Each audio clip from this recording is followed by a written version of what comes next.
वेलंकनी सायबिणीक फुडें घालून हांव कॉमेडियन ऑल्विन हो म्हजो ल्हानसो वावर तुमचे मुखार दवरता.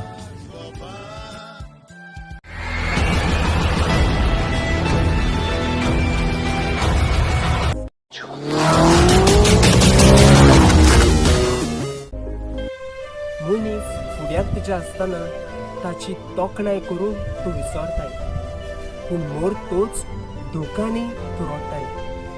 ल्हान भुरग्या परी मनशां तूं कोणाक फटयताय. फोटींगपणाचो हो संवसार जाला. जिवीत बदलच्या परस धोंगीपणान मनीस जियेला आनीक सजमता. मनीस एक फोकांड.